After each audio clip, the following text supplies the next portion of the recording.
সুমন একটি প্রতিষ্ঠানের আইটি সহকারী হিসেবে কাজ করত। চাকরি হারানোর পর প্রতিশোধ নেওয়ার উদ্দেশ্যে সে প্রতিষ্ঠানের কম্পিউটার সিস্টেম থেকে গোপন তথ্য কপি করে নেয়।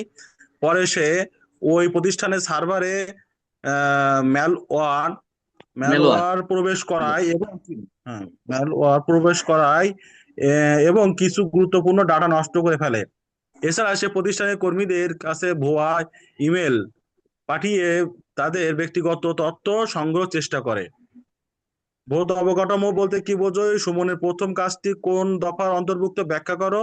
সুমনের ম্যানুয়াল আর ফিশিং সংক্রান্ত কাজগুলো কোন দফার পরে ব্যাখ্যা করো। সুমনের অপরাধের জন্য কি শাস্তি প্রযোজ্য হবে? আচ্ছা, দাঁড়াও। নাজমুল, একটু ক্লাস শেষ করে আর আজকে একটা 2 মিনিটের গল্প বলবো, মনে রাখো। এই যে এইখানে মনে রাখো, ভুয়া ইমেল ফিশিং নিয়ে বললো যে আমাদের আমি তদন্ত করতে গিয়ে একজন এসপি স্যারের মেইল হ্যাক হয়েছিল। এটা নিয়ে তোমার কনস্টেবল নিয়ে একটা জড়িত ছিল, এখানে অফিসের সাথে অনেক বড় একটা ঝামেলা হয়, বিভাগে মামলা হয়। এটা আমি মনে করি আমি গল্পটা 2-3 মিনিটের শেষ করবো, তোমাদের একটা ভালো অভিজ্ঞতা হয়। এখানে লেখছে একটা সমান একটি প্রতিষ্ঠানে আইটি সহকারী, একটা প্রতিষ্ঠানে আইটি সহকারী কাজ করতো। চাকরি হারানোর পর সে সেখানে প্রতিষ্ঠানে কিছু কম্পিউটার সিস্টেম থেকে গোপন তথ্য কপি করে নিচ্ছে। নিয়ে কি করছে, পরে সেই প্রতিষ্ঠানের সার্ভার, ভালো আছে না? এই তো। পরে সেই প্রতিষ্ঠানের সার্ভারে মেলওয়্যার প্রবেশ করছে এবং কিছু গুরুত্বপূর্ণ ডাটা নষ্ট করে ফেলছে। বসেন না। এবং সেই প্রতিষ্ঠানের কর্মীদের কাছে ভুয়া ইমেল, এই যে ভুয়া ইমেল ফিশিং পাঠিয়ে তাদেরকে ব্যক্তিগত যে ফিশিং করায়, জেনে শোনা।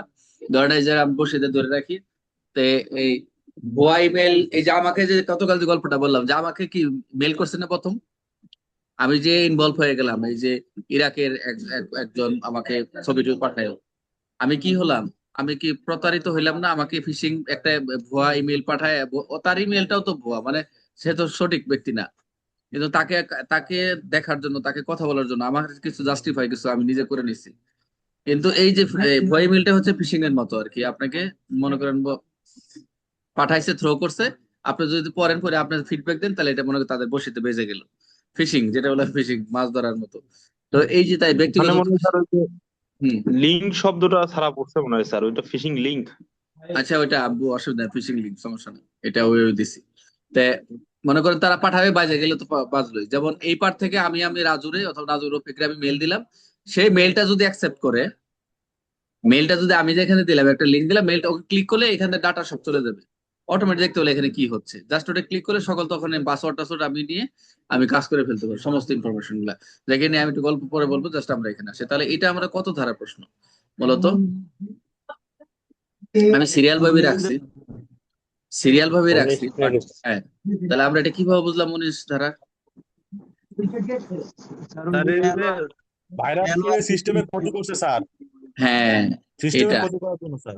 সিস্টেমের ক্ষতি সাধন। আরেকটা হচ্ছে যে এটা মনে রাখলেই চলবে যে সিস্টেমের ক্ষতি সাধন। এবং এই যে অযাচিত ইলেকট্রনিক ফিশিং মেইল, এই যে রানস মেলওয়্যার, এগুলা মনে রাখবেন, সাইবার মুক্তিপণ প্রেরণ করেন।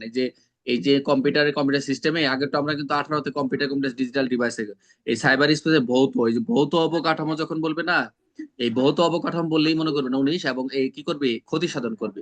এই সাইবার উদ্দেশ্য তো সবই ক্ষতি সাধন করার জন্যই।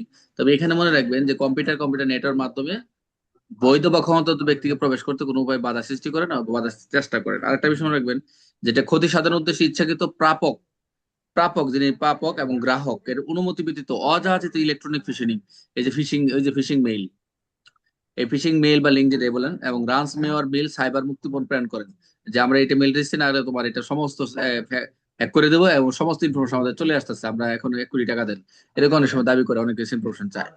তো computer system, computer network, cyber অন্যায়ভাবে হস্তক্ষেপ, কারসাজি করে কোনো সেবা গ্রহণ, ধার্যকৃত চার্জ অন্যের হিসাবে জমা করেন। যেমন কিছু কিছু বিষয় আছে যে আপনি যদি আমাকে এটা না দেন, তো এটা চার্জ ধরে, যে তথ্যগুলো আছে আপনি যদি না দেন, তাহলে আমরা কিন্তু এইগুলা চলে যাবে, ইনফরমেশন চলে যাবে। তো এটা একটা অপরাধ। তো এই যে এখানে আপনারা যেটা দেখলেন,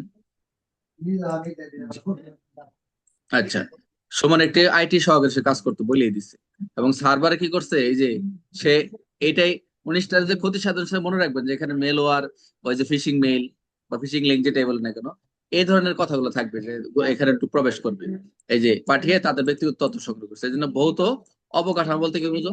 যেখানে ভৌত অবকাঠামোটা হচ্ছে যে ভৌত অবকাঠামো হচ্ছে যে এখানে নেটওয়ার্কের যে ডিভাইসটা রয়েছে, ডাটা রয়েছে, সেন্টার সাইবার স্পেস পরিচালনার জন্য দৃশ্যমান বাস্তব উপকরণ বোঝাবে এগুলা ভৌত অবকাঠামো।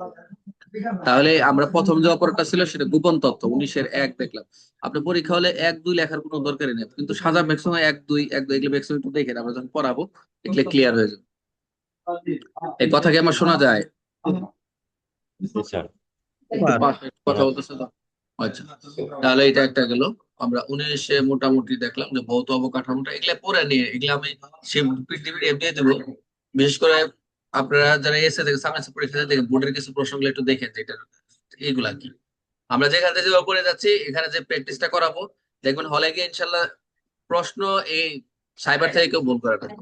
সাইবার থেকে সবসময় সহজভাবেই লেখা যায়। তাহলে আমরা কি এই যে ফিশিং মেলওয়ার যে বিষয়গুলো, মেলওয়ার প্রবেশ করানো, ডাটা নষ্ট করা, ফিশিং মেল পাঠানো, এই 19 এগুলো মনে রাখবেন। বুঝতে পারছেন? ফিশিং মেল টেন এবং ডাটা নষ্ট, মেলওয়ার প্রবেশ এগুলো আছে। এই 19টাই খেয়াল রাখবেন। ক্ষতি সাধন এগুলোর মধ্যে ক্ষতি সাধন হয়। মেলওয়ার আগে তথ্য ডিজিটাল নিরাপত্তা মেলওয়ার কি একটা প্রশ্ন ছিল, এখনো আছে, সংজ্ঞায় পাবেন মেলওয়ার কি। হ্যাঁ, মেলওয়ার এগুলো সিস্টেমের ক্ষতি প্রতারণার উদ্দেশ্যে তাই গুরুতর অপরাধ। আচ্ছা, তাহলে আমরা কি কি দেখলাম?